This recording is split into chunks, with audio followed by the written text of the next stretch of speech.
Assalamualaikum warahmatullahi wabarakatuh. Salam sejahtera bagi kita semuanya.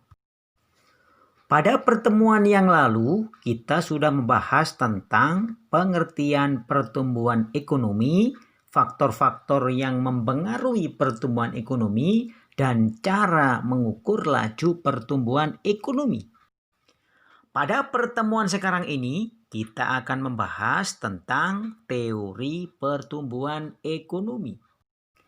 Teori pertumbuhan ekonomi ini ada 4 macam, yaitu klasik, neoklasik, historis, dan modern Kuznets.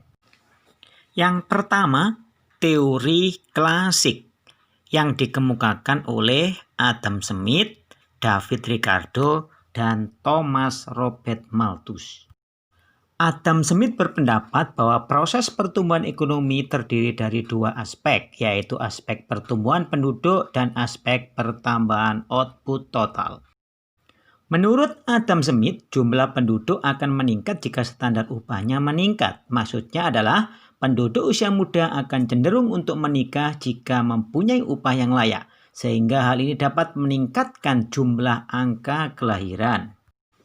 Sedangkan pertambahan output total ini berhubungan dengan faktor produksi yang dipengaruhi oleh 3 faktor, yaitu sumber daya manusia, sumber daya alam, dan persediaan barang modal. Pendapat Adam Smith ini dikritik oleh David Ricardo dan Robert Malthus karena menurut mereka perekonomian dalam jangka panjang akan mencapai keadaan yang tidak berkembang sama sekali atau dikenal dengan istilah stationary state. Sedangkan pertumbuhan penduduk akan mengakibatkan tenaga kerja yang melimpah sehingga akan berlaku hukum the law of diminishing return. Jika tenaga kerja melimpah sementara kondisi tanah tetap, maka nilai tenaga kerja akan semakin menurun. Dengan kasih-Mu ya Rabbi, berkahi hidup ini.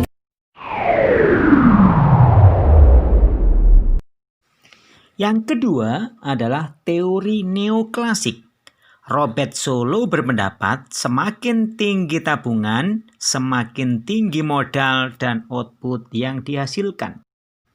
Menurut Solow, pertumbuhan ekonomi ialah urutan kegiatan yang berasal dari 4 faktor utama, yaitu manusia, akumulasi modal, teknologi modern, dan hasil atau output.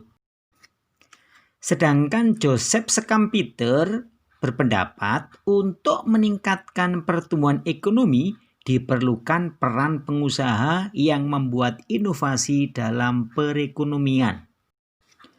Adapun Harold Domar berpendapat untuk meningkatkan pertumbuhan ekonomi yang teguh dalam jangka panjang diperlukan pertambahan pengeluaran agregat.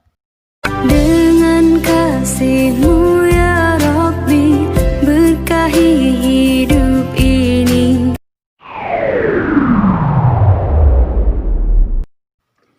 Yang ketiga, teori historis. Frederick List melihat pertumbuhan ekonomi berdasarkan kebiasaan masyarakat dalam menjaga kelangsungan hidupnya melalui tata cara produksi. Frederick List membagi tahapan pertumbuhan ekonomi menjadi 4. 1. Masa berburu dan mengembara. 2. Masa berternak dan bertani. 3. Masa bertani dan kerajinan. Dan yang keempat, masa kerajinan, industri, dan perniagaan. Sedangkan Corbusier melihat pertumbuhan ekonomi berdasarkan jarak tempuh alat pemuas kebutuhan mulai dari produsen ke konsumen. Sehingga membagi pertumbuhan ekonomi menjadi 4 tahap. 1. Masa rumah tangga tertutup.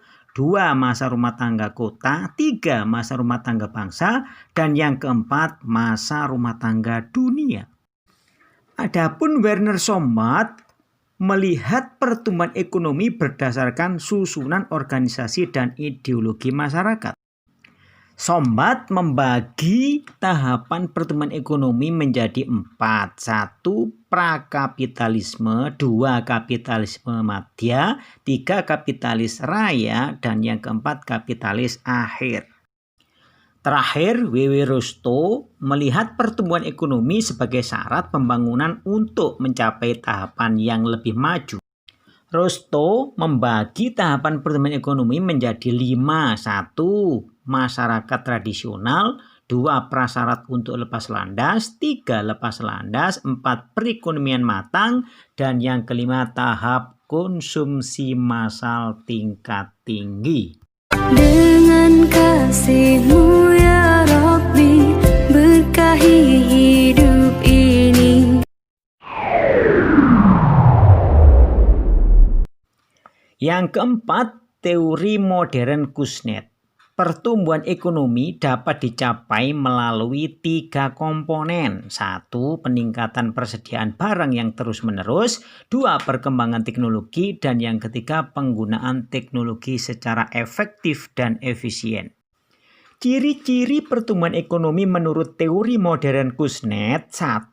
Adanya peningkatan laju pertumbuhan penduduk dan pendapatan per kapita.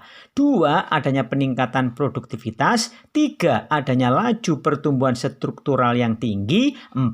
Terjadinya urbanisasi. 5. Adanya ekspansi negara maju. Dan yang keenam, adanya peningkatan arus barang dan orang antar bangsa.